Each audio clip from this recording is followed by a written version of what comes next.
সফল হওয়ার জন্য ঈমান আগে সবচেয়ে বড় শর্ত। ঈমানটা ভালো করে আনবো আমরা। আল্লাহ রাব্বুল আলামিন বান্দাকে সুন্দর করে ডাক দিয়ে বলছেন এক জায়গায়, ইয়া আইয়ুহাল্লাযীনা আমানু আমিনু, ঈমানদাররা ভালো করে তোমরা ঈমানটা ভালো করে আনো। ঈমান এমন ভাবে আনতে হবে যে ঈমান কি শিরক স্পর্শ করবে না, বেদাত স্পর্শ করবে না, কুফর স্পর্শ করবে না। আল্লাহ রাব্বুল আলামিন বলেন, ওয়াল্লাযীনা আমানু ওয়া লাম ইয়ালবিসু ঈমানাহুম বিযুলমিন উলাইকা লাহুমুল আমনু ওয়া হুম মুহতাদুন। জোরে বলুন আল্লাহু আকবার। ঈমান যারা আনবে, ঈমানকে যারা জুলুমের দ্বারা শিরকের দ্বারা যারা আচ্ছাদন করবে না, আবৃত করবে না, এরাই হলো হেদায়েত প্রাপ্ত বান্দা, এরাই নিরাপত্তা পেয়ে যাবে আল্লাহ তাআলার। এই জন্য আমরা ঈমানকে শিরক মুক্ত রাখবো, ঈমানকে কুফর মুক্ত রাখবো। ঈমান ধ্বংসের জন্য কিছু কিছু বদ আমল আছে, যেরকম একটা বদ আমল যেমন শিরকের গুনাহ। বান্দা যত নেক আমল করুক না কেন, শিরকের গুনাহ তাকে জাহান্নামের দিকে নিয়ে চলে যাবে। বান্দা যদি বান্দার আইনকে বিশ্বাস করে, আল্লাহর আইনকে যদি বিশ্বাস না করে, এটাই কুফর। এটা কি বলেন? এগুলোকে মানা যাবে না। কমপ্লিট ঈমান আনতে হবে। ঈমান এনেছি, ঈমান টানা যায়, কিন্তু ঈমানটার উপরে টিকে থাকা কিন্তু সহজ নয়।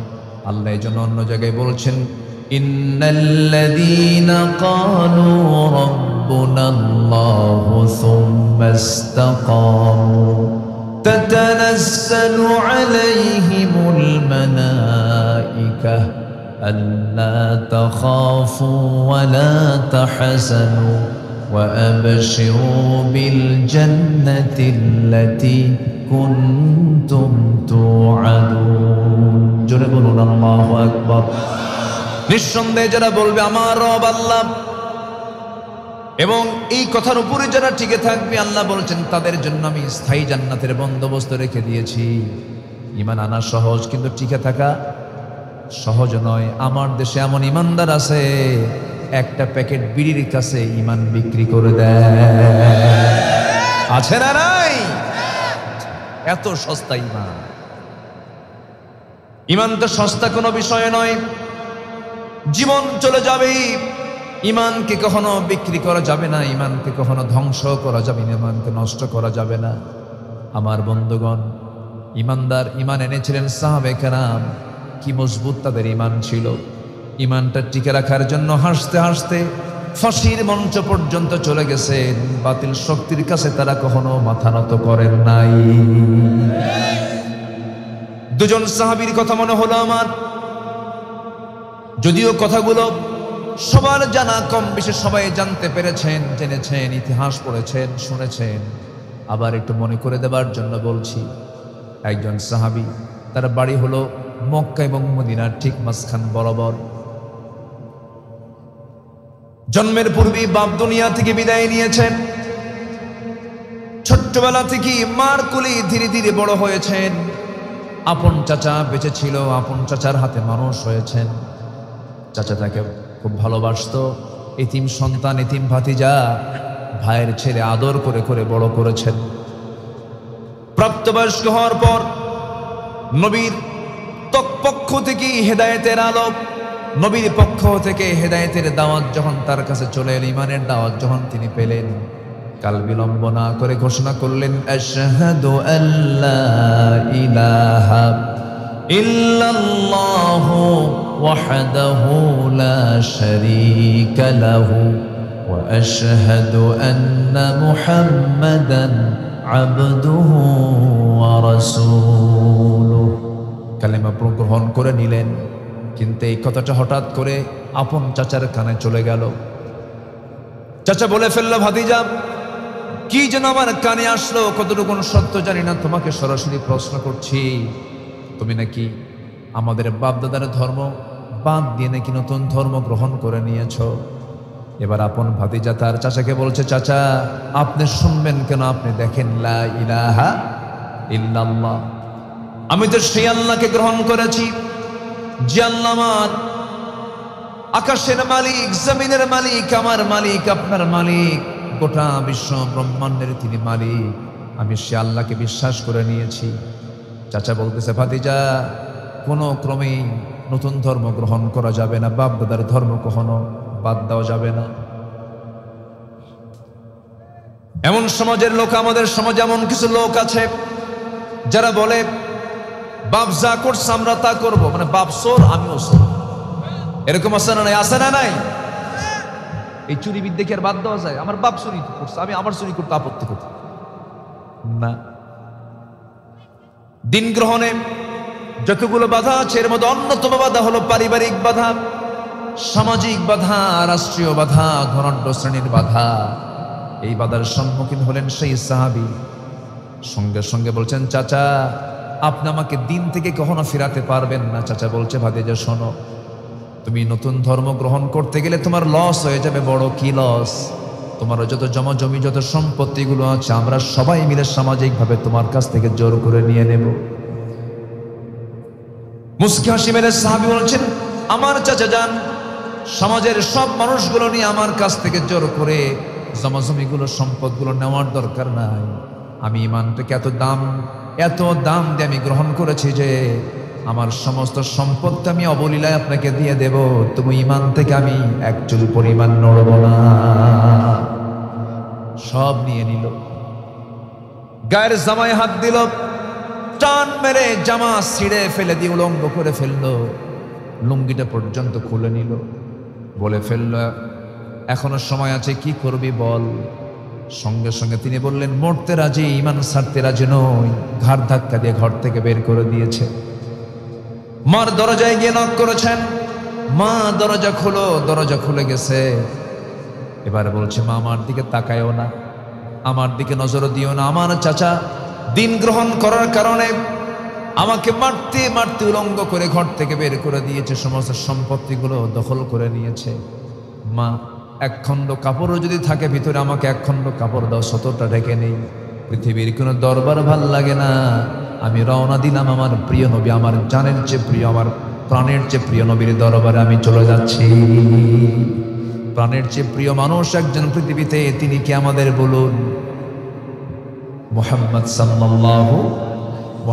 সাল্লাল্লাহু আলাইহি ওয়াসাল্লাম। তিনি হচ্ছেন আমাদের প্রাণের চেয়ে প্রিয়।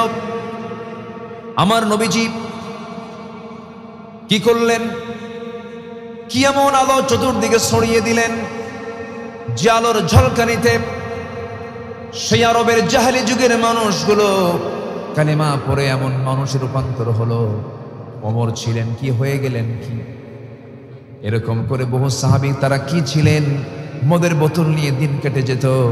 মদের বোতল তাদের এত পরিমাণ থাকতো, পানির চাইতে মদ বেশি তারা পান করত। সেই অসভ্য মানুষগুলো সভ্য মানুষে পরিণত হলো অন্য কোনো জাদুমন্ত্র দিয়া নয়, একমাত্র কি দিয়া বলে? কোরআন দেশে কোরআন আজও আছে না নাই? বলেন, আসতে বলবেন না, আছে না নাই? এখনো আছে। একটু কান লাগান। সেই সাহাবীর নাম হলো আব্দুল্লাহ। মার কাছ থেকে এক খণ্ড কাপড় নিয়ে কোন মতো সতরটা ঢেকে, প্রচন্ড শীত সেই সময় পড়েছে আরব ভূখণ্ডে। বছরে 2 মাস শীত থাকে, 1 থেকে 2 মাস প্রচন্ড শীত থাকে, যা আমার দেশে এত শীত থাকে না। হাড় কাঁপানো শীত। ধীরে ধীরে এখন সৌদি আরবে শীতকাল পড়ে যাচ্ছে, শীত আসতেছে। এই তো মাসখানেক আমি আগে গিয়েছিলাম, প্রায় 50 ডিগ্রি সেলসিয়াস তাপমাত্রা ছিল। মক্কা মদিনার ঠিক মাঝখানে সাহাবীর বাড়ি। রওনা দিয়েছেন ঠান্ডার ভিতরে, পায়ে পদব্রজে, পায়ে হেঁটে হেঁটে রওনা দিয়ে নবীর দরবার পর্যন্ত পৌঁছে গেলেন। নবীর দরজার সামনে গিয়ে নক করছেন, সালামুন আলাইকা ইয়া রাসূলুল্লাহ। সালামটা দিলেন। নবীজি দরজা খুলেই দেখেন গায়ে কোনো কাপড় চোপড় নাই। ভিতরে ঢুকলেন, সুন্দর দুটো জুব্বা আমার নবীজি তার ব্যবহৃত জুব্বা হাতের মধ্যে করে এনে বলছেন, ও আল্লাহর গোলাম, এই যে আমার জুব্বা তোমাকে দিলাম, তাড়াতাড়ি কাপড়টা পরে নাও, ঠান্ডা লেগে যাবে তোমার। এরপর আমার নবীজি বিস্তারিত শুনলেন। শোনার পরে বলছেন, ও আল্লাহর গোলাম আব্দুল্লাহ, তোমার চাচা তোমাকে বস্ত্রহীন করেছে, আর আমি আমার নিজের জুব্বা মোবারক আমি তোমাকে দান করে দিলাম। সুবহানাল্লাহ। খুব খুশি হলেন সাহাবী। এবার রাসূল বলছেন, আব্দুল্লাহ তুমি আমার কাছে কিছু চাও নাকি বলো, তুমি আমার কাছে কি চাও? সঙ্গে সঙ্গে আব্দুল্লাহ যুলবাজাদাইন বললেন, ইয়া রাসূলুল্লাহ, আমি জাগতিক জীবনের কোনো কিছু আমার কামনা নাই, বাসনা নাই, দুনিয়ার কিছু আমি চাই না। আমি আপনার কাছ থেকে শুধু একটা দোয়া পেতে চাই, সেটা হলো আল্লাহ রাব্বুল আলামিন যেন মৃত্যুর রাজপথ শহীদি মৌত যেন আল্লাহ পাক আমাকে দান করেন। এই কথা শোনার সঙ্গে সঙ্গে আমার নবীজি হাত দুটো আকাশের দিকে উঁচু করে বলছেন, হে আল্লাহ তাআলা, আমার আব্দুল্লাহর জান মালকে তুমি আল্লাহ কাফের বেঈমানদের জন্য হারাম করে দাও। এই দোয়া করার সঙ্গে সঙ্গে সাহাবীর মন খারাপ হয়ে গেল। সাহাবী বলছেন, ইয়া রাসূলুল্লাহ, আপনি এমন করে দোয়া করলেন, আমি তো শহীদ হতে পারবো না, কাফের বেঈমানরা আমাকে মারতে পারবে না, কাফের বেঈমানদের আঘাত যদি আমার গায়ে না লাগে আমি শহীদ হব কেমনে? রাসূল বলছেন, আব্দুল্লাহ রে, চিন্তা করো কোন আমার মুখ থেকে যখন কথাটা বের হয়েছে, ওয়াইম্মা তাআলা ফিরাশিহি, শহীদি তামান্না লালন যদি তোমার হয়ে থাকে, শহীদি তামান্না তোমার হৃদয়ে যদি লালন হয়ে থাকে, আল্লাহ রাব্বুল আলামিন ওয়াইম্মা তাআলা ফিরাশিহি, তোমার মত যদি বিছানায় হয়, আল্লাহ রাব্বুল আলামিন তোমাকে শহীদের দরজা দিয়ে দিবে।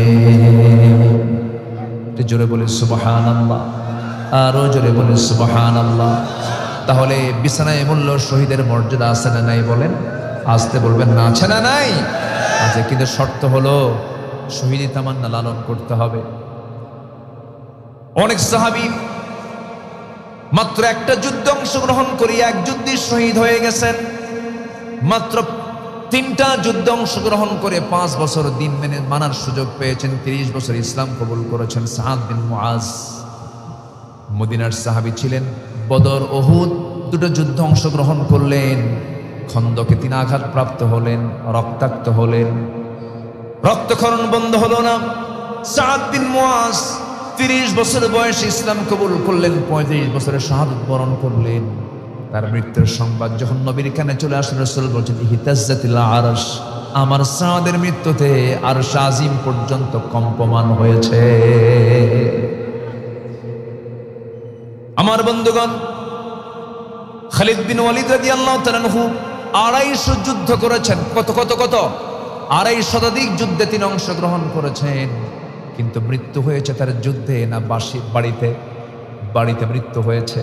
কিন্তু এর মানে কি তিনি শহীদের মর্যাদা পাবেন না? অবশ্যই পাবেন। যখন তিনি মারা যান, মারা যাওয়ার আগ মুহূর্তে তিনি হতাশা ব্যক্ত করে বলছেন, আরে খালিদ বিন ওয়ালিদের কি কপাল, আজকে খালিদ বিন ওয়ালিদ বিছানায় কাঁদতে কাঁদতে মারা যাচ্ছে। কোনোদিন আমার গায়ের 1 ফোঁটা রক্ত পড়লো না, আমার চোখের সামনে কত ভাই শহীদ হয়ে জান্নাতে চলে গেল, আমার এখনো শহীদের মর্যাদা আমার হলো না। সঙ্গে সঙ্গে ওমর ফারুক বলছেন, খালিদ বিন ওয়ালিদ, চিন্তা করো কেন? তুমি কি হাদিসটা ভুলে গেছো নাকি? ওয়া ইম্মা তাআলা ফিরাশিহি, কোন বান্দার মৃত্যু যদি বিছানায় হয়, শহীদি তামান্না লালন করলে আল্লাহ রাব্বুল আলামিন শহীদের বিশাল বড় দরজা আল্লাহ পাক তাকে দিয়ে দেন। জোরে বলে সুবহানাল্লাহ। আমার নবী আব্দুল্লাহর হাতে কোরআন তুলে দিলেন। কোরআন তুলে দিয়ে বলছেন, আব্দুল্লাহ যাও, আমার আসহাবে সুফার সদস্য হয়ে যাও, সেখানে যাও বসো। আমার নবীর যে ঘর, সেই ঘরটা এখন কবর। সেই ঘরটা কি এখন বলেন? কবর। নিজের চোখে কতবার বহুবার দেখেছি, এই যে মাসখানেক আগে দেখে আসছি। আমার নবীর কবরটাই হলো ঘর, যেটাই ঘর সেটাই কবর। মা বাইনা বাইতি ওয়া মিম্বারি রাওদাতুম মিন রিয়াদিল জান্নাহ। রাসূল বলেছেন, আমার ঘর আর ওই যে আমার মেম্বার, এর মাঝখানের যে অংশটুকু, এটা হলো জান্নাতের টুকরা। যেরকম সুবহানাল্লাহ। তাহলে পৃথিবীতে একটা জান্নাতের টুকরা আছে না নাই? হাদিস আছে না নাই? আছে না নাই? আছে না নাই? সেই জান্নাতের টুকরা কি সবাই দেখতে চান? সবাই কি দেখতে চান? আল্লাহ কবুল করুন। হয়তো বলবেন, হুজুর যাবো কেমনে, টাকা তো নাই। বইয়ের 1 ভরি সোনা কিনে দিতে লাগে 2 লাখ টাকা, আর আমার নবীর সোনার মদিনায় যেতে লাগে 1,40,50,000 টাকা। ইচ্ছা করবেন, প্ল্যান করবেন, হয়ে যাবে। মনে হয় আপনাদের খরচ একটা বাড়ায় দিলাম নাকি? কি বিরক্ত হচ্ছেন নাকি আপনারা? কষ্ট পাচ্ছেন নাকি আপনারা? আমি খুবই খুশি। আমি তো প্রথমে হতাশ হয়েছিলাম যে লোকজন এত নড়াচড়া করে কেন, কিন্তু আপনারা, আমি তো চিনি আপনাদেরকে, মাশাআল্লাহ। আল্লাহ আপনাদের এই ধৈর্য, এই অংশগ্রহণ, এই বসে থাকা আল্লাহ পাক নাজাতের কারণ বানায় দেন। জোরে বলি আল্লাহুম্মা আমিন। আমার নবীজি বললেন, ও আমার আব্দুল্লাহ, তুমি আহলে সুফা হয়ে যাও, আসহাবে সুফা যারা, তাদের সাথী হয়ে যাও, ওখানে গিয়ে থাকো। আমার নবীর ঘরের সঙ্গে তারা থাকতো, না খাওয়া, তাদের কোনো রান্না বান্না হতো না। ওই সাহাবীরা বিভিন্ন জায়গা থেকে যে হাদিয়া তোহফাগুলো আসতো, এগুলো বন্টন করে তারা খেয়ে নিতেন। বিষয়টা হলো কি, আমার নবীজির মদিনার 10 বছর ছিল হলো যুদ্ধের সময়। কিসের সময় বলেন তো? যুদ্ধের সময়। 10 বছরে প্রায় 86টা যুদ্ধ পরিচালিত হয়েছে। 86 যুদ্ধ। 10 বছরে যদি 86 যুদ্ধ হয়, মিনিমাম প্রত্যেক বছরে গড়ে 9টা করে যুদ্ধ। বলেন খাওয়া পাবে কই? একটা দেশে যদি যুদ্ধ লেগে থাকে, সেই দেশের অর্থনীতি কি ঠিক থাকে? ঠিক থাকে না। আমার নবীজি যুদ্ধলব্ধ মালামালগুলো নিজের হাতে বন্টন করে ঘরে ফিরে, খালি হাতে ঘরে ফিরে আসতেন। আর বলতেন, আয়েশা দেখো তো ঘরের মধ্যে কিছু আছে নাকি? বলতেন, ইয়া রাসূলুল্লাহ, পানি ছাড়া কিচ্ছু নেই। না খেয়ে গোটা রাত পাড়ি দিয়ে শেষ রাত্রে পানি পান করে রোজার নিয়তে সারাদিন না খেয়ে থেকেছেন মুহাম্মদ সাল্লাল্লাহু আলাইহি ওয়াসাল্লাম। দিন এমনি এমনি আসে নাই। সেই দিন বিজয়ী হয়েছিল বদরে। সেই বিজয়ী দিনকে আমার দেশও আমরা পরিপূর্ণ বিজয় আনতে চাই আল্লাহর সাহায্য নিয়ে। সবাই রাজি আছেন তো ইনশাআল্লাহ? আল্লাহ কবুল করেন, জোরে বলি আমিন। সম্মানিত ভাইরা, আমার নবীজি ওই সাহাবীকে তাদের মধ্যে, আসহাবে সুফার মধ্যে বসায় দিলেন। তিনি কোরআন তেলাওয়াত করতেন চিৎকার মেরে মেরে, অনেক জোরে জোরে কোরআন তেলাওয়াত করতেন।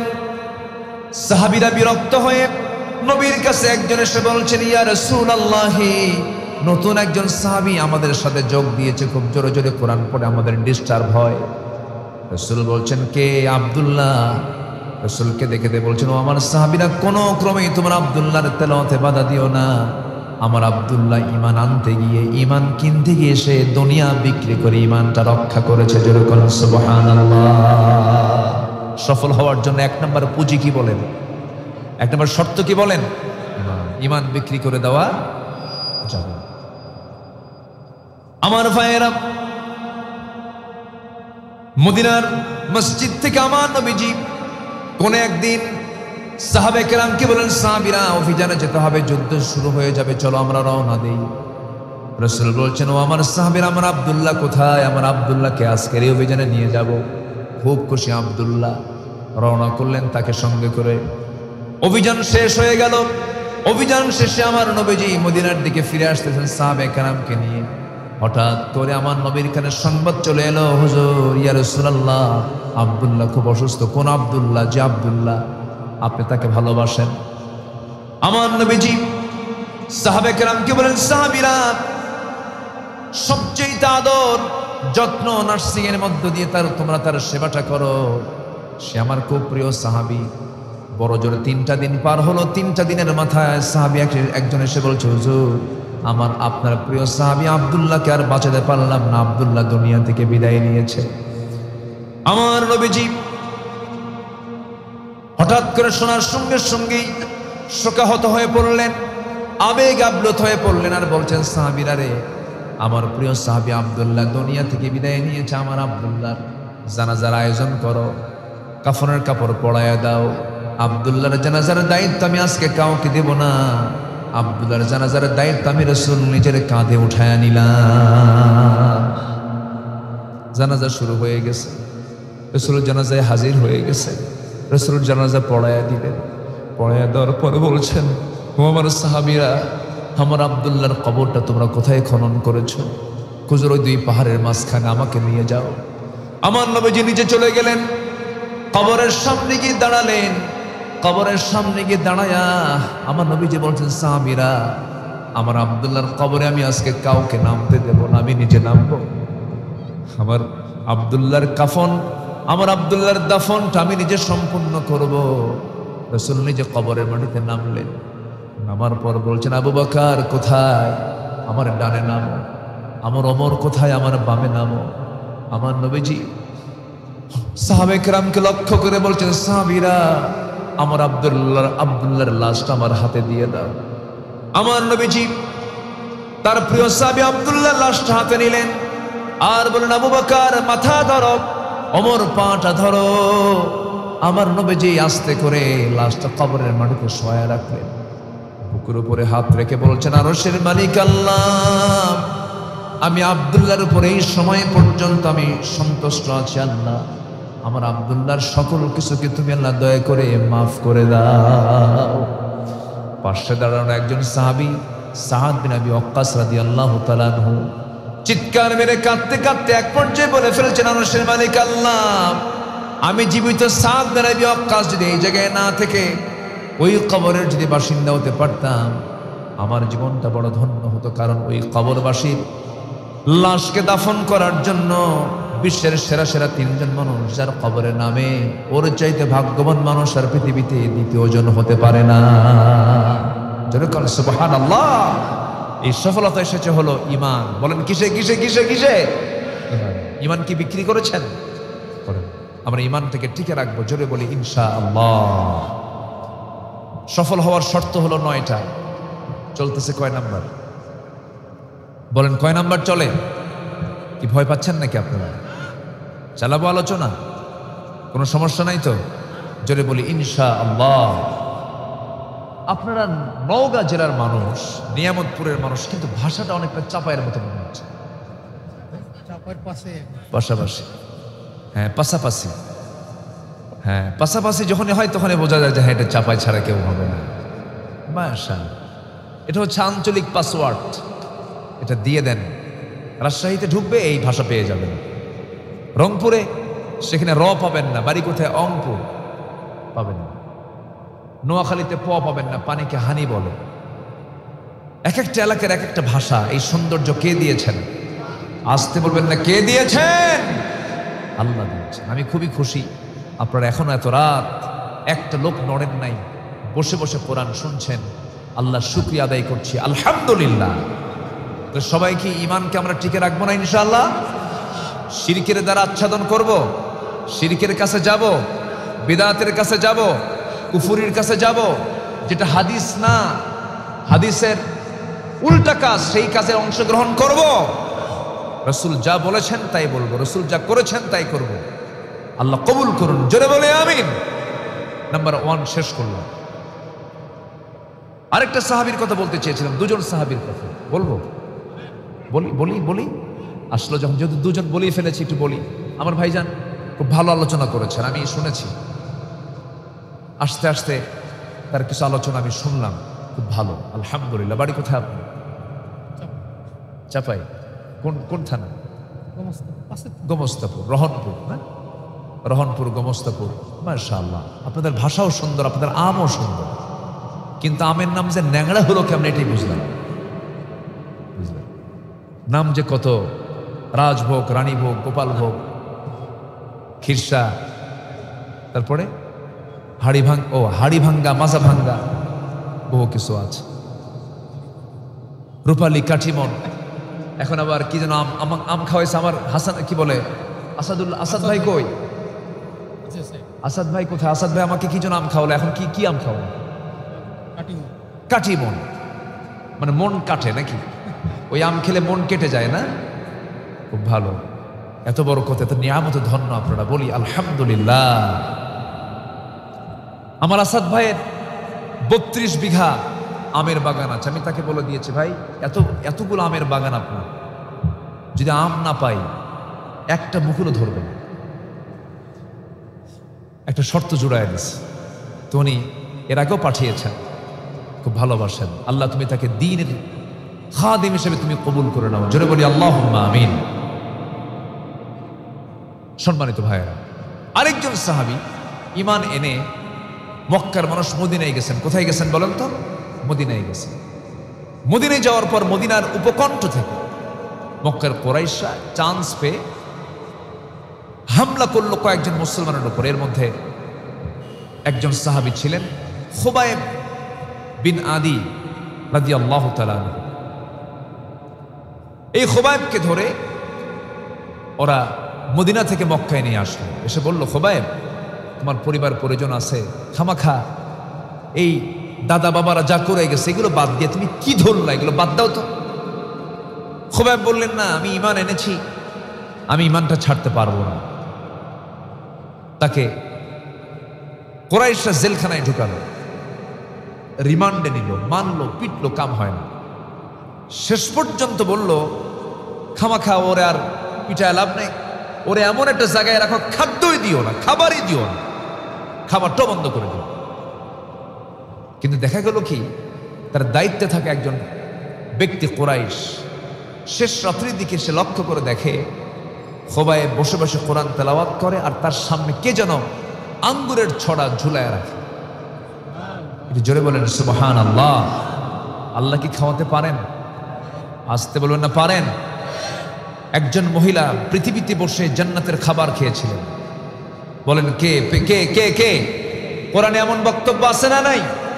আন্না লাকি হাদা ইয়া মারইয়াম, হে মারইয়াম তুমি এগুলো কোথা থেকে পেয়েছো? ক্বালাত হুয়া মিন ইনদিল্লাহ, আল্লাহর পক্ষ থেকে আমি পেয়েছি। আল্লাহ খাওয়াতে পারে। জান্নাতের আঙ্গুরের ছড়া ঝুলায় রাখতে একটা একটা করে খেতেন আর কোরআন তেলাওয়াত করতেন।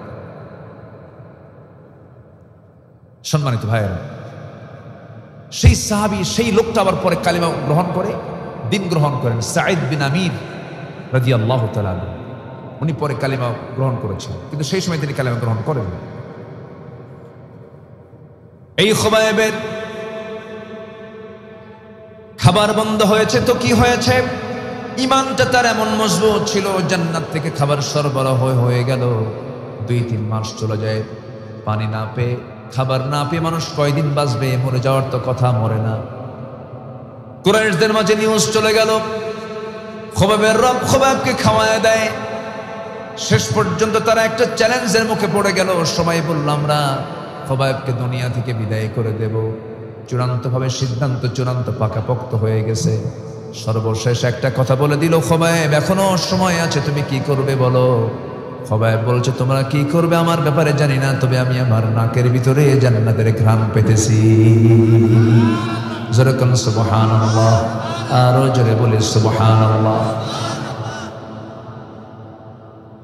শুলে কাষ্ট রেডি করা হলো, ফাঁসির মঞ্চ তৈরি করা হলো। খোবাবকে বলা হলো, পরিবারের কাছ থেকে বিদায় নেবে নাকি পরিবারের লোকজন তোমার সঙ্গে সাক্ষাতের ব্যবস্থা করে দেই?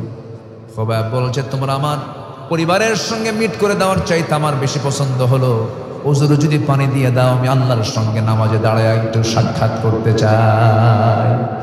দুনিয়াতে যদি কেউ আল্লাহর সঙ্গে সাক্ষাৎ করতে চাই, তাহলে কি করতে হবে বলেন? নামাজ পড়তে হবে। নামাজ মানে হলো আল্লাহর সঙ্গে সাক্ষাৎ করা। নামাজ মানে আল্লাহর সামনে হাজিরা দেওয়া। নামাজ মানে আল্লাহর সামনে দাঁড়িয়ে যাওয়া। কান্নাকা তারাহু ওয়া ইল্লাম তাকুন তারাহু ফাইন্নাহু ইয়ারাক। খোবাব করলেন, ওযু বানালেন, নামাজে দাঁড়ায় গেলেন।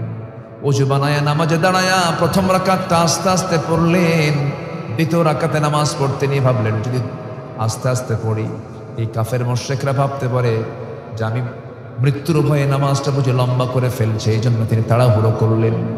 সালাম ফিরেই দুইটা হাত উঁচু করে বলছেন, আরশের মালিক আল্লাহ, আজকে 4 মাস 5 মাস গত হতে চলে, রাসূলকে দেখতে পাই না, নবীজির মায়াবী মুখ আমার চোখে পড়ে না। আমি হয়তো মরে যাব, আমি হয়তো শহীদ হয়ে যাব। আল্লাহ, তুমি আমার নাকের ভিতরে কেমন যেন জান্নাতের সুঘ্রাণ ঢুকায়া দিয়েছ। আমি যদি দুনিয়া থেকে বিদায় হয়ে যাই, আমার বিদায়ী সালামটা তুমি আল্লাহ আমার নবীর দরবারে পৌঁছায়া দিও। এই দোয়া করে সোজা চললেন তিনি, শুলের কাষ্টের দিকে চললেন, ফাঁসির মঞ্চের দিকে দৌড়ায় দৌড়ায় যান। সবাই বলছে, খোবাব কেউ কি মরার জন্য দৌড়ায় নাকি? তুমি কি মরতে যাচ্ছ? খুশি হচ্ছ নাকি? খোবাব বলছো, কাফের বেঈমানেরা, কুরাইশরা, তোমরা আমাকে কি মনে করতেছো জানি না, আল্লাহ পাক আমার চোখের সামনে জান্নাতের হুরগুলো আমাকে দেখায় দেখায় দিতেছেন। জোরে বলো সুবহানাল্লাহ। 2 হাত বাঁধা হলো, 2 পা বাঁধা হলো। এমন সময় একজন কাফের এসে ঠাট্টা করে বলছে, খোবাব রে, তোর এই জায়গায় যদি তুই খোবাবকে না বেঁধে মুহাম্মদ বিন আব্দুল্লাহকে যদি বেঁধে ফেলতে পারতাম, কতই না ভালো হতো। এতটাই তিনি রেগে গেলেন। বেশ কিছু সময় ধরে মুখের মধ্যে অনেকগুলো থুথু জমা করলেন, কারণ গায়ে তার হাতের তো কোনো শক্তি নাই, পায়ের কোনো শক্তি নাই। সর্বশেষ অস্ত্র ছিল তার মুখের থুথু। থুতুগুলো জমা করে মুখ ভরালেন। যে ব্যক্তি বলেছে এই জায়গায় মুহাম্মদকে হাজির করলে কতই না ভালো হতো, তার মুখ বরাবর মুখ ভরা থুতু যখন মেরে দিয়েছেন আর বলছেন আল্লাহর কসম, আমার চোখের সামনে আমার নবীর একটা পশমের কেউ ক্ষতি করবে আমি খোবায়েব তাকে হালে ছেড়ে দিতাম না। নবীর প্রতি মুহাব্বত দরকার আছে না নাই ভাই? আসতে বলবেন না আছে না নাই? আছে। সঙ্গে সঙ্গে হলো কি, একজন কুরাইশ এসে তার ডান হাতে মেরে দিল তরবারি, হাতটা ছিটকে পড়ে গেল, মুস্কি মুস্কি তিনি হাসি দেন। আরেকজন কাফের এসে বাম হাতে আঘাত করলো, বাম হাতটা ছিটকে পড়ে গেল, দুই হাত গিয়ে গড়তে গড়তে এক জায়গায় গিয়ে থামলো। খোবায়েব অট্ট হাসিতে হাসতেছেন, চিৎকার মেরে মেরে হাসতেছেন। সবাই বলছে খোবায়েব তোমার একটা করে অঙ্গ আমরা হানি করে দিচ্ছি, আর তোমার হাসির পরিমাণটা বাড়তেছে কেন? খোবায়েব বলছে ও কুরাইশ, আল্লাহ পাক আমার কাঠটা জান্নাতের একটা একটা করে দরজা আমাকে দেখায় দেখায় দিতেছে। হাত কাটা হলো, পা কাটা হলো, নেশা তরবারি দিয়া বুকের সোজা বরাবর তরবারি হাঁকায় দিল, তরবারি বুক দিয়ে পিঠ দিয়ে বের হয়ে গেল, বুক দিয়ে ঢুকে পিঠ দিয়ে বের হয়ে গেল। খোবায়েব দুনিয়া থেকে বিদায় নিলেন। ওইদিকে আমার নবী যে মদিনার মসজিদে সাহাবে কেরামকে নিয়ে আলোচনা করছিলেন, হঠাৎ করে তিনি আলোচনা বন্ধ করলেন, দাঁড়ায় গেলেন। দাঁড়ায় গিয়ে রাসূল বলছেন সালামুন আলাইকা ইয়া খোবায়েব, সালামুন আলাইকা ইয়া খোবায়েব, হে খোবায়েব তোমাকে সালাম, হে খোবায়েব তোমাকে সালাম বারবার বলছিলেন। এমন সময় ওমরে ফারুক সহ আরো সাহাবীরা বলছেন ইয়া রাসূলুল্লাহ আমাদের খোবায়েবের কি হয়েছে? রাসূল কেঁদে কেঁদে বলছেন ও আমার সাহাবীরা রে, আমার খোবায়েব আজকে জান্নাতের পাখি হয়ে জান্নাতের ভিতরে উড়ে বেড়াতেছে, জোরে বলুন সুবহানাল্লাহ। তাহলে বলুন দুনিয়া আগে না ঈমান আগে? বলেন দুনিয়া আগে না ঈমান আগে? কোন স্বার্থ আগে না ঈমান আগে? ঈমানটাকে, ঈমানের যত্ন আমরা নেব, জোরে বলি ইনশাআল্লাহ। আরো জোরে বলি ইনশাআল্লাহ। ঈমানকে দুর্বল রাখবো না মজবুত রাখবো? মজবুত রাখবো। সফল হওয়ার জন্য 1 নম্বর শর্ত বললাম। নাম্বার 2 হলো পরিশুদ্ধিতা, নফসের শুদ্ধতা আগে দরকার। নফসের মধ্যে বড় প্রবলেম রয়েছে, নফসের ভিতরে কিছু সমস্যা হয়ে যায়, যেমন হিংসা করা হলো নফসের সমস্যা। হিংসা বুঝি নিয়ামতপুর উপজেলায় কারো ভিতরে নাই? হিংসা আছে? হিংসা হয়? হিংসা হয়? আজ থেকে হিংসা হয় কিনা বলেন? হিংসা হয়, কিন্তু হিংসা করা যাবে না। একটা উদাহরণ মনে পড়লো আমার।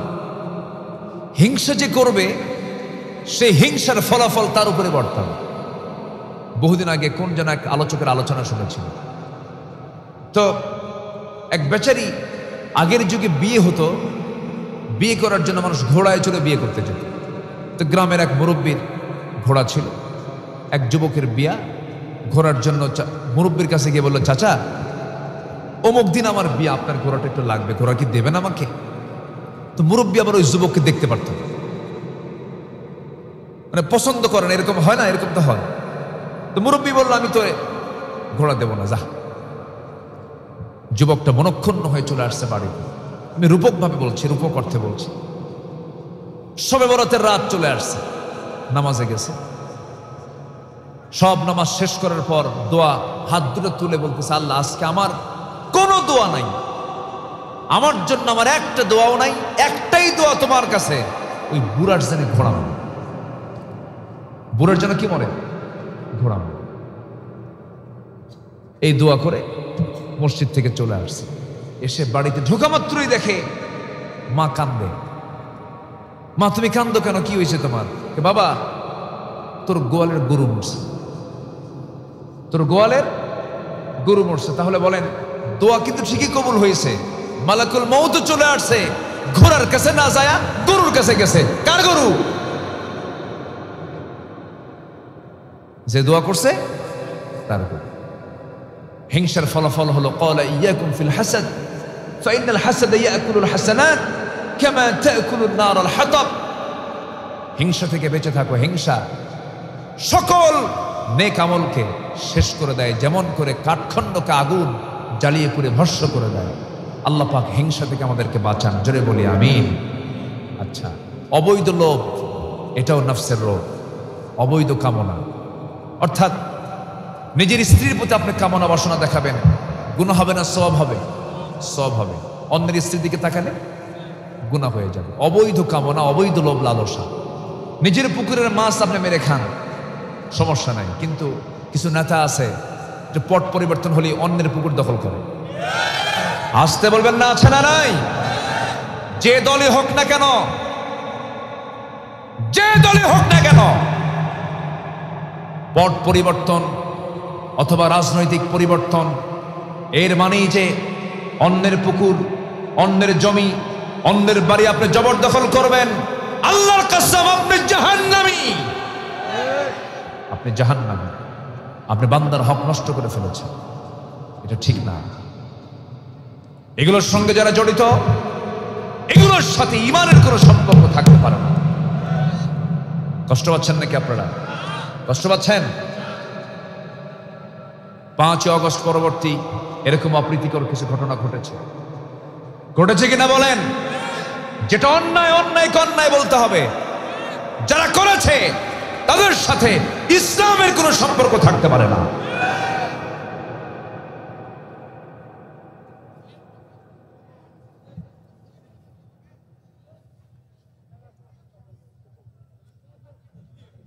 কি জানি কইলো, বুঝলাম। এলাকা কেন? অনেক এলাকায় হয়েছে। এত ভাঙতে হবে নাকি? বুঝতেছেন না? বুঝতেছেন না? আপনারা বুঝতেছেন না? সম্মানিত ভাইয়েরা,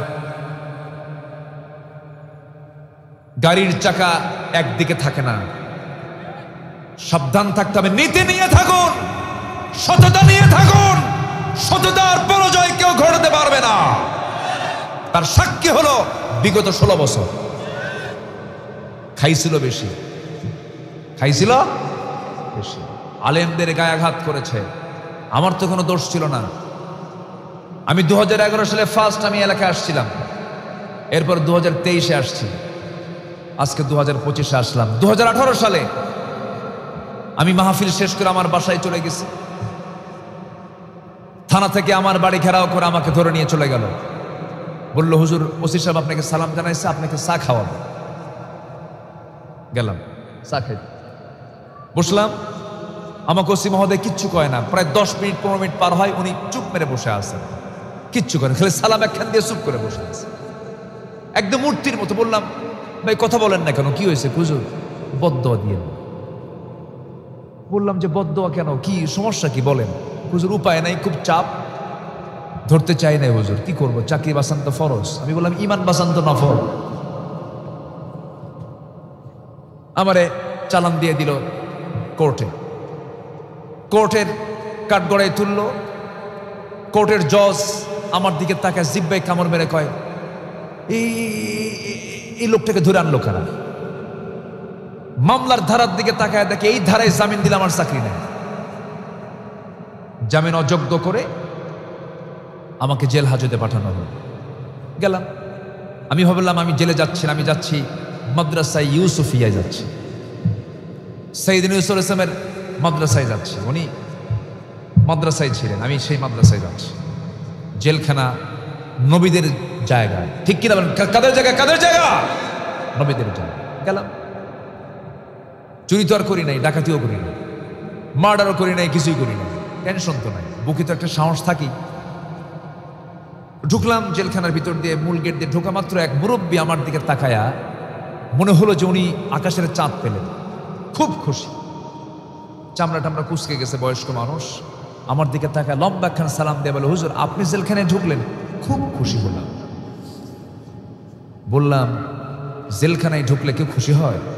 আপনি খুশি কেন? কে বাবাজি, ওয়াজ শুনতে যাই, বহু ওয়াজ শুনছে আপনার জীবনে, এত চেষ্টা করেছে আপনার সঙ্গে একটু মুসাফা করব, মুআনাকা করব, একটু কথা বলবো, গল্প করব, এই চান্স কোনোদিন আল্লাহ আমারে মিলায় দেয় নাই। আল্লাহ কি সুন্দর মিলায় দিল, আপনি জেলখানায় ঢুকলেন। আমি দোয়া করি আপনি জেলখানায় থাকেন।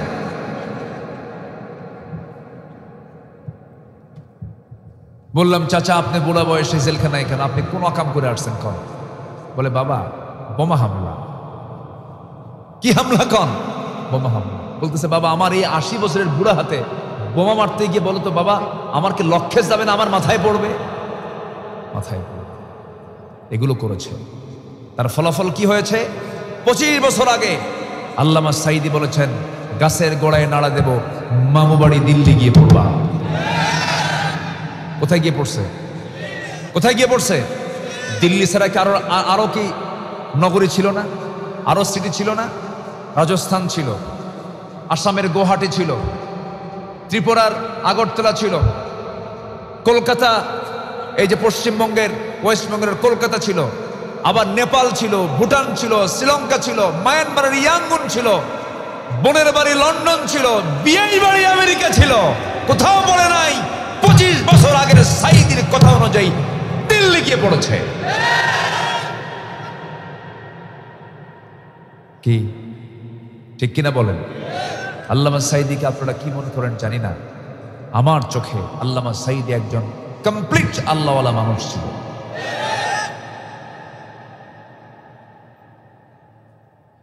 ওনার মুখ থেকে বের হয়েছিল, বাংলাদেশে এমন একটি সময় আসবে নাস্তিক্যবাদী শক্তি পালনের জন্য একটি ইঁদুরের গর্ত খুঁজে পাবে না। হয় নাই? কি চিত্র! সালমান এফ রহমানের মতো মানুষ, আইন মন্ত্রী আনিসুল হকের মতো মানুষ, আদালতে হাজিরা দেওয়া হয়, আদালতে না হয় একটা উকিল তার পক্ষে ছিল না। সম্মানিত ভাইয়েরা, জুলুম করলে তাদের অবস্থান তেমনই হবে। অতএব জুলুম কখনো করা যাবে বইয়ের সাথেও, আস্তে আস্তে বইয়ের সাথেও, কারোর সাথে, বাবা হয়ে ছেলেকে না, ছেলে হয়ে বাবার উপরে না, কারো প্রতি কোনো জুলুম করা যাবে না। জুলুম করবেন তো এই যে দিল্লি যাবে, জুলুম করা যাবে না। জুলুম করবেন তো সব শেষ হয়ে যাবে। আমরা জুলুম থেকে নিজেকে বাঁচানোর চেষ্টা করি। জোরে বলি আল্লাহুম্মা আমিন, আরো জোরে আল্লাহুম্মা আমিন।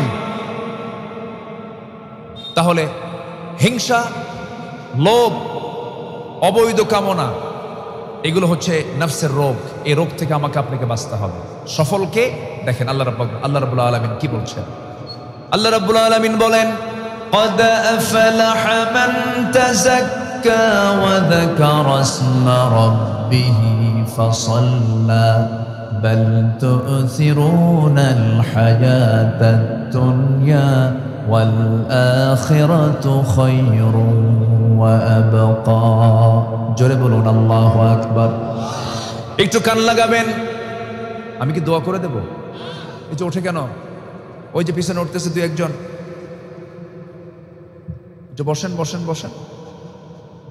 ফজর পড়বেন না আপনারা? সবাই কি ফজর পড়বেন? ফজর পড়তে রাজি আছেন? ফজরের কয় রাকাত নামাজ বলেন? মোট কয় রাকাত বলেন? মোট কয় রাকাত? আমি ফজরের 2 রাকাত সুন্নত কখনো বাদ দিতে চাই না, কখনো বাদ দেই না আমি সাধারণত। ফজরের 2 রাকাতের দাম কি জানেন? খায়রুদ দুনিয়া ওয়া মা ফিহা।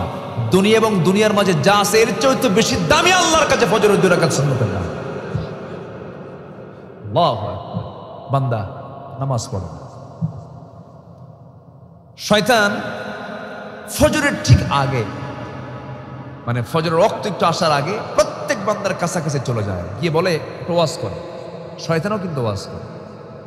শয়তান ওয়াজ করে হলো আলাইকা লাইলুন তাবিল, আলাইকা লাইলুন তাবিল, তোমার রাত বড় লম্বা, তোমার রাত বড় লম্বা, তুমি ঘুমাও।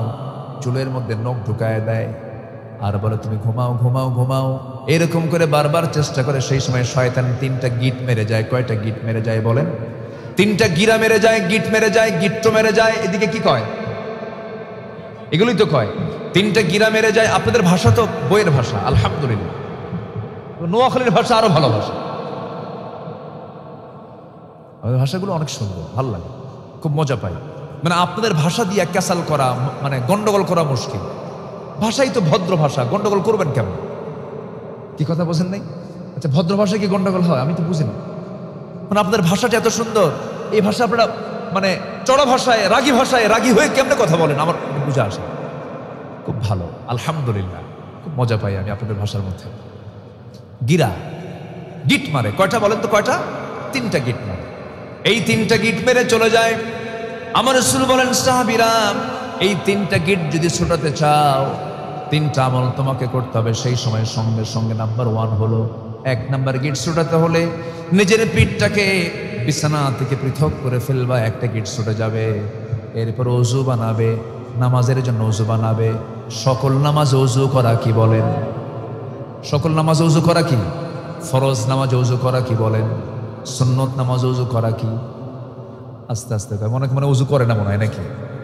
সকল নামাজে ওযু করা কি? ফরজ নামাজ ওযু করা কি? সুন্নত নামাজ ওযু করা কি? নফল নামাজ ওযু করা কি? তাহাজ্জুদ নামাজ ওযু করা কি? সব নামাজ সুন্নত নফল যেটাই হোক ওযু করা। চিন্তা করে, এটা কিন্তু ফরজ। ওযু কখনো নফল হয় না, নামাজের দাঁড়ালেই ওযু কি হয়ে যায়? ফরজ হয়ে যায়। রাসূল বললেন 2 নাম্বার গিট ছুটে যাবে, ওযু যখন বানাবে 2 নাম্বার গিট ছুটে চলে যাবে। কিন্তু বান্দা তুমি 3 নাম্বার গিট যদি ছুটাতে চাও, ওযু বানায়া আর দেরি না করে কদমে কদমে হেঁটে হেঁটে তুমি মসজিদ পর্যন্ত চলে যাবে। নামাজটা সুন্দর করে 2 রাকাত ফরজ আদায় করবে। নামাজ শেষ হয়ে যাবে, 24 ঘন্টা পর্যন্ত শয়তান তোমার আশেপাশে আসার সাহস পাবে না। 3টা গিট ছুটাবেন কারা কারা? একটু হাত তুলে দেখান দেখি। 3টা গিট ছুটাবেন কারা কারা? কয়টা গিট? কার গিট ওটা? কার গিট? হ্যাঁ, আর পরামর্শ দিয়েছেন মুহাম্মদ সাল্লাল্লাহু। 3টে গিট ছুটাবেন কারা কারা? হাত তোলেন, জোরে বলি ইয়া আল্লাহ। ফজরে বিছানা থেকে উঠবো, ওযু বানাবো, নামাজের জন্য মসজিদে চলে যাব, নামাজ আদায় করব, 3টা গিট ছুটাবো। আল্লাহ 5 ওয়াক্ত সালাত আদায় করার তৌফিক তুমি আল্লাহ দিয়ে দাও। জোরে বলি আমিন, আরো জোরে আমিন, আরো জোরে আমিন। মাহফিলে এসে বড় বিপদে পড়ে গেলেন, আল্লাহ সামনের শীতকাল কি ওয়াদাটা করলাম, এরকম চিন্তা করতেছেন নাকি আপনারা? নফসের আরো রোগ আছে, নফসের রোগ অনেক। নফসের আরেকটা রোগ কি জানেন? হক দিতে না চাওয়া। যেরকম বনের সম্পত্তি ভাইরা নিয়ে থাকে, এরকম ভাই তো মনে হয় নিয়ামত করে নাই আছে। আমার মায়েরা এখন লাইনে আসছে, হুজুর ভালো করে কান কিন্তু খাড়া করে রাখছে। বনের সম্পত্তি ভাই, বাপ মারা গেছে 1 যুগ, কিন্তু ধানের জমি বোনকে বুঝায় দেয় না। আছে? আসতে বলে আছে আছে আছে। এখন কেউ উঠবেন না, যদি কেউ ওঠেন ভাববো ওটাই বনের সম্পত্তি মেরে ফেলছে। এই বসেন বসেন, ওঠে কেন? বসেন। বোন নিজের মায়ের পেটের বোন, বোনকে দিতে যদি এরকম করে, ওরা ইসলামের জন্য করবে কি বলে? আপন বোন, বাপ মারা গেছে 1999 সাল, এখন 2025 সাল চলে, 26 বছর ধান খাইছে, ধান বিক্রি করেছে, জমির দাম বেড়েছে, জমির উপকার নিয়েছে। এরপরও বোন যদি এসে বাড়িতে এসে বলে ভাই বাপও নাই মাও নাই, কার কাছে বলবো? তোমার কাছেই বলি, জমিগুলো একটু বুঝাইয়া দাও। এমন চোখ গরম করে মনে হয় আস্ত শয়তান তাকায় আছে। এ আছে না নাই? শয়তান দেখতে ওই রকম, ওটাই শয়তান। দেয় না। ওইদিকে হজ করছে 3 বার ভাই, ভাই হজ করছে কয়বার? 3 বার। কিসের টাকা দিয়ে জানেন? ওই যে ধান লাগাইছে জমিতে, ওই জমির ধান বিক্রি করে হজে গেছে। ওর হজ কবুল হবে? ওর হজ কবুল হবে? আবার হজে গিয়ে ভাবলো হজ তো করতে আসলাম, বোনটা তো আমার সম্পদ পাবে, তার সম্পদ পেয়ে যাবে, বোনটাকে খুশি করা যায় কেমনে? বলল ভাই 2 ভরি স্বর্ণের চেন দাও। 2 ভরি স্বর্ণের চেন নিয়ে চলে আসছে বাড়িতে। নওগাঁর যত মিষ্টি আছে সব মিষ্টি, নওগাঁ জেলায় মিষ্টি কম না বেশি? বলেন কি মিষ্টি বেশি না?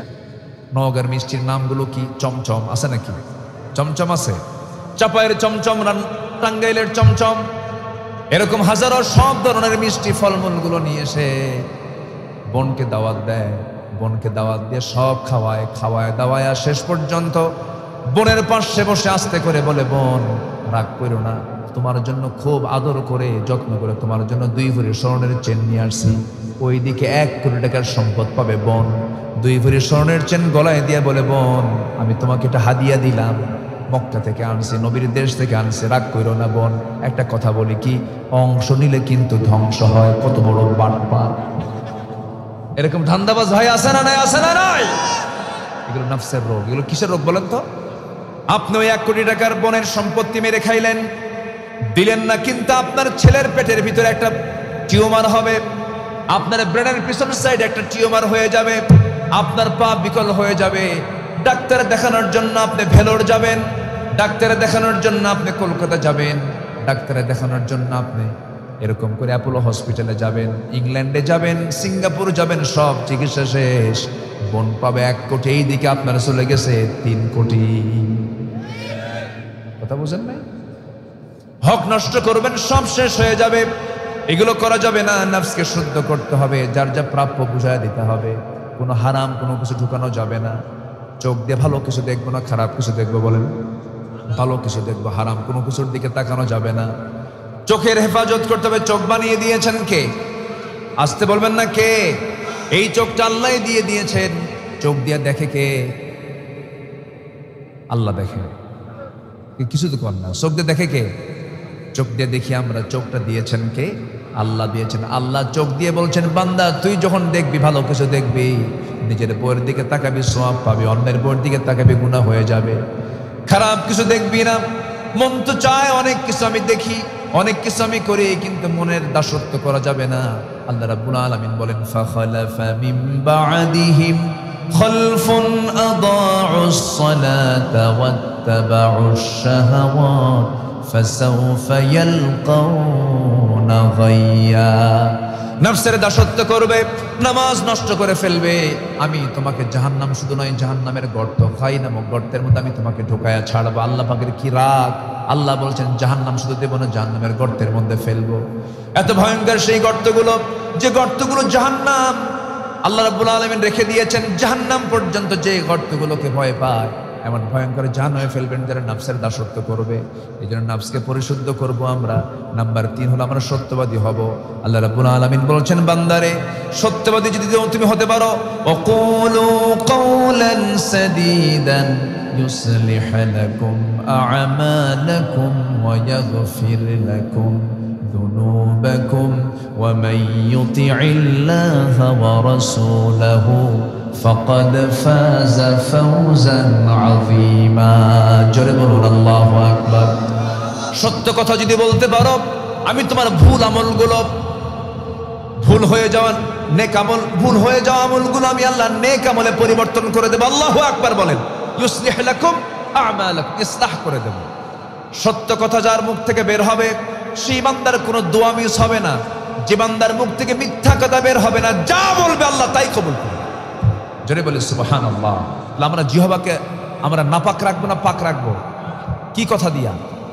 বলেন কি কথা দিয়া? কি কথা দিয়া? সত্য কথা দিয়া। নাম্বার 4 হলো তাকওয়া যারা অর্জন করবে, আল্লাহ রাব্বুল আলামিন তাদের ব্যাপারে বলছেন সে মহা সফল। মাইয়ুতি'ইল্লাহা ওয়া রাসূলাহু ওয়া ইয়াখশাল্লাহ ওয়া ইয়াত্তাকিহি ফাউলাইকা হুমুল ফাইজুন। জোরে বলুন আল্লাহু আকবার। নাম্বার 5 হলো ধৈর্যশীলতা যার থাকবে, ধৈর্যশীল যে হবে আল্লাহ পাক তাকেও পুরস্কার দিতে, তাকেও সফল বলে ঘোষণা করেছেন। ইন্নী জাযাইতুহুমুল ইয়াওমা বিমা সাবারু আন্নাহুম হুমুল ফাইজুন। জোরে বলুন আল্লাহু আকবার। ধৈর্য আগে না ব্যবসা আগে? বলেন বলেন বলেন। মাহফিলে বসা আগে না ধৈর্য আগে? বলেন বলেন বলেন বলেন বলেন। বিয়ে আগে না ধৈর্য আগে? চাষাবাদ আগে না ধৈর্য আগে? সকল কাজে ধৈর্য আগে। ধৈর্য হলো যোগ্যতা, রাগ হলো অযোগ্যতা। ধৈর্য হলো বাগান, রাগ হলো জঙ্গল। রাগ কি বলেন? জঙ্গল। জঙ্গল হওয়ার জন্য কোনো পরিশ্রম করা লাগে না। আর একটা বাগান যখন তৈরি করবেন তার জন্য পরিশ্রম করতে হয়। ধৈর্য হলো একটা যোগ্যতা। ধৈর্য আছে যার, আল্লাহ আছে তার। ধৈর্য নাই যার, আল্লাহ তার সঙ্গে নাই। এই জন্য ধৈর্যশীল আমরা হব। জোরে বলি ইনশাআল্লাহ। বিয়ে আগে না ধৈর্য আগে? কিছু কিছু পরিবার এরকম অশান্তি আছে, ধৈর্য নাই। এক মহিলা ফোন দিয়ে বলে, হুজুর একটা কথা বলি কি, আমার স্বামী সকালেও তালাক দেয়, বিকেলেও তালাক দেয়, আমি কি আসি না নাই? দেখছেন? যেরকম নাউজুবিল্লাহ। আসেন দোয়া করে দিই। ওই যে আরো আরো চালাবো। চলুক চলুক চলুক চলুক। হ্যাঁ, জোরে বলি ইনশাআল্লাহ। তাহলে নাম্বার 5 হলো আমরা ধৈর্যশীল হব। জোরে বলি ইনশাআল্লাহ। আচ্ছা, স্বামী স্ত্রীর মধ্যে যদি দ্বন্দ্ব লাগে, বেশি ধৈর্যের পরিচয় দেবে কে? স্ত্রী না স্বামী?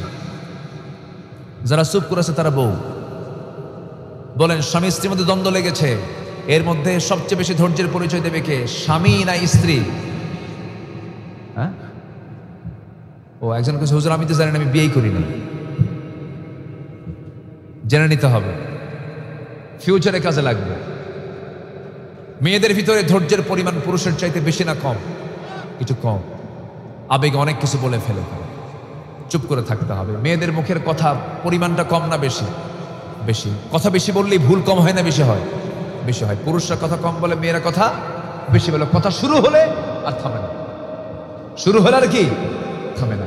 সব বাড়ির চাইতে একই অবস্থা, সবার বাড়িতে একই অবস্থা, সবাই তাই। কি ঠিক আছে কিনা? মেয়েরা বেশি কথা বলার কারণ আছে। বাচ্চা লালন পালন করতে কথা কম দরকার না বেশি দরকার? বলেন, কথা কম দরকার না বেশি দরকার? একই কথা বারবার বলতে, বাবা থাম, বাবা ও সোনা থাম, থাম বাবা ও বাবা। এই যে বারবার আপনি বলতেছেন, এই বলার এনার্জি পুরুষের বেশি না মহিলার বেশি? মহিলাকে আল্লাহ পাক এই জন্য বেশি কথা বলার চান্স দিয়েছেন, ওরা বেশি বেশি কথা বলে। আর পুরুষ মানুষ বেশিক্ষণ কথা বলতে পারে না। বাচ্চা যদি দিয়া যায় একবারের জন্য, বাবা একটু থামো তো, বাবা থামে না, বাবা থামো তো, এ থাম, এ মারছে আসাদ, ঠিক কিনা? খান, এটা হচ্ছে পুরুষদের স্বভাব। পুরুষরা কথা কম বলে, মেয়েরা কথা বেশি বলে। যাদেরকে যেটা দিয়েছেন আল্লাহ পাক অবশ্যই ভালোর জন্য দিয়েছেন। মেয়েরা একটু কথা বেশি বলে, কিন্তু পুরুষদেরকে এই কথাগুলো শুনতে হবে, ধৈর্যের পরিচয় দিতে হবে। এক মহিলাকে, হুজুর আমারে তালাক দিছে, আমার স্বামী সকালেও তালাক দেয় বিকেলেও তালাক দেয়, আমি কি আসি না নাই করেন? এটা কি উত্তর দিবেন বলেন? প্রত্যেক দিন বলে এই কাজ করে, এটা কি প্রত্যেক দিন করলে হয় না একবার করলে হয়? অথচ সকালেও তালাক বিকেলেও তালাক, তালাক টালাক দিয়ে পরে আবার আমাদের কাছে বলে, হুজুর দেখেন তো কোনো কিছু ফাঁক ফোকর দিয়া বউটাকে ফেরত নিয়ে আসা যায় নাকি? মানে হুজুর মনে নিজের শরীয়তের মালিক। আসেন এরকম আসে না? আসে না? শরীয়তের মালিক কি হুজুর না আল্লাহ? আল্লাহ। আল্লাহ যে শরিয়া দিয়েছেন, অনেক পরিবার আছে। হ্যাঁ, ও আচ্ছা, এটা তো পুরাতন জিনিস। আরেকটা বিষয় হলো, শাশুড়ি এবং ছেলে বউয়ের সাথে একটু গন্ডগোল লাগে, লাগে লাগে আসতে লাগে কিনা বলেন? লাগে। শাশুড়ি ভাবে যে আমার ছেলে তো আমার বউ দখল করে নিল। একটা বিষয় ওই মানে হচ্ছে কি, এক মহিলা বলতেছে, আমার জামাইটা খুব ভালো, আমার জামাইয়ের মতো জামাই হয় না, আমার জামাই এত ভালো, আমার মেয়ে যা বলে আমার জামাই তাই শোনে, এমনকি আমার জামাই আমার মেয়ের কাপড় পুরো ধুয়ে দেয়, এত ভালো, খুব ভালো। কিন্তু আমার ছেলে মানুষ হলো না, আমার ছেলে খালি বইয়ের কথা শোনে। এই কথা কি বুঝতেছেন কি আপনি? এই কথা কি দুইজন কইল না একজন কইল? বলছে কয়জন? একজন।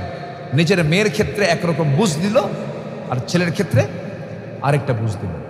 এই জন্য মুরব্বী যারা আছেন, যেহেতু মুরব্বী বলে ফেলেছেন আমি বলে ফেললাম, মেহেরবানি করে একটা বিষয় খেয়াল রাখবেন, একজন মানুষকে সম্মান করলে পরে আল্লাহ তাকে সম্মান করবে।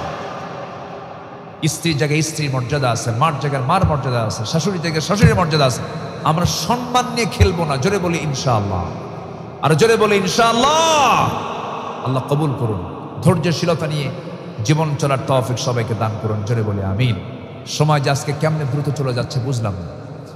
নাম্বার 6 হলো আল্লাহ এবং রাসূলের আনুগত্য করা। আনুগত্যের মূল পয়েন্ট হলো দুইটা। এক নম্বর হলো আল্লাহ, নাম্বার 2 হলো রাসূল। এই দুইজনের আনুগত্য যারা ফুলফিল করতে পারবে, মহান রাব্বুল আলামিন বলেন আমি তাকে মহা সাফল্যে সাফল্যবান করবো। জোরে বলেন সুবহানাল্লাহ। নাম্বার 7 হলো সৎ কাজের আদেশ দেওয়া, অসৎ কাজের বাধা প্রদান করা। ওয়ালতাকুম মিনকুম উম্মাতুন ইয়াদউনা ইলাল খায়র ওয়া ইয়া'মুরুনা বিল মা'রুফি ওয়া ইয়ানহাউনা আনিল মুনকার ওয়া উলাইকা হুমুল মুফলিহুন। নাম্বার 8 হলো তওবা করা। তওবা করবে যারা আল্লাহ রাব্বুল আলামিন তাদেরকে বলছেন তারা হলো সফল কাম। তুবু ইলাল্লাহি জামিআন আইয়ুহাল মুমিনুনা লাআল্লাকুম তুফলিহুন। জোরে বলুন আল্লাহু আকবার। নাম্বার 9 হলো প্রকৃত মুমিন হওয়া। মুমিন যারা হবে তাদের মধ্যে 7টা গুণ আল্লাহ পাক দেখতেছেন। আল্লাহ বলছেন 7টা গুণ যারা অর্জন করবে আমি আল্লাহ তাদেরকে সফলতা দিয়ে দেব। নাম্বার 1 হলো যারা নামাজকে সুন্দর করবে। নাম্বার 2 হলো জিহ্বাকে যারা বিশ্রাম দেবে, বেশি কথা বলবে না, বাজে কোনো কথা বলবে না। নাম্বার 3 হলো যাকাত যারা আদায় করবে। নাম্বার 4 হলো লজ্জাস্থানের যারা হেফাজত করবে। নাম্বার 5 হলো ওয়াদা যারা ঠিক রাখবে, নাম্বার 6 হলো আমানত যারা ঠিক রাখবে, নাম্বার 7 হলো ওয়াল্লাযীনা হুম আলা সালাওয়াতিহিম ইউহাফিযুন উলাইকা হুমুল ওয়ারিসুন আল্লাযীনা ইয়ারিসুনাল ফিরদাউসা হুম ফিহা খালিদুন। যারা নামাজকে যত্নশীলভাবে আদায় করবে, যত্নশীল যারা হবে, আমি আল্লাহ এই সমস্ত 7 গুণের ওই বৈশিষ্ট্যর অধিকারীদেরকে আমি আল্লাহ রাব্বুল আলামিন জান্নাতুল ফিরদাউসের মালিক বানায় দেব। জোরে বলুন সুবহানাল্লাহ। আল্লাহ তুমি সবাইকে সফলের শর্তাবলী পূরণ করার তৌফিক দান করো। জোরে বলি আল্লাহুম্মা আমিন। যে যেখানে আছেন বসে পড়ুন। আমরা চাইবো এখন সোজা কার কাছে বলুন তো? আল্লাহর কাছে আমরা চাবো। নামাজের মতো করে আমরা একটু বসি, নামাজের মতো করে আমরা বসি, আমরা আল্লাহর কাছে চাবো ইনশাআল্লাহ। গজল, গজল শুনবেন? আমি গজল বলতে পারি? আল্লাহ, আচ্ছা একটু বসেন, বসেন, আমি বলছি ইনশাআল্লাহ। জি আমি বলছি ইনশাআল্লাহ, সবাই বসেন, আমরা দোয়া করব। সবাই দোয়া করে যাবেন না ইনশাআল্লাহ? আচ্ছা। প্রাণের অধিক বেশি যার দাম, রাহমাতাল লিল আলামিন। জানো কি তোমরা তাহার নাম, রাহমাতাল লিল আলামিন। অসহায়ের বুকে যে জন গোপনে করে সওয়ার, দুরুদ পড়ে সুবহে ও শাম, রাহমাতাল লিল আলামিন।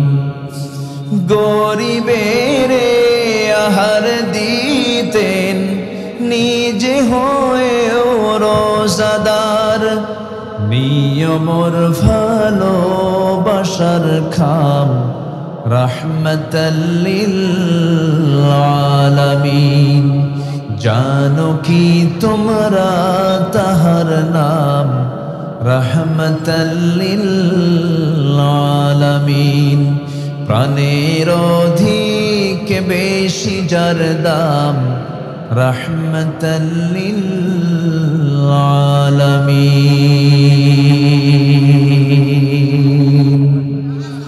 এত আস্তে মারহাবা। আচ্ছা, যা হয়েছে আমরা শেষ করে দিচ্ছি। আমরা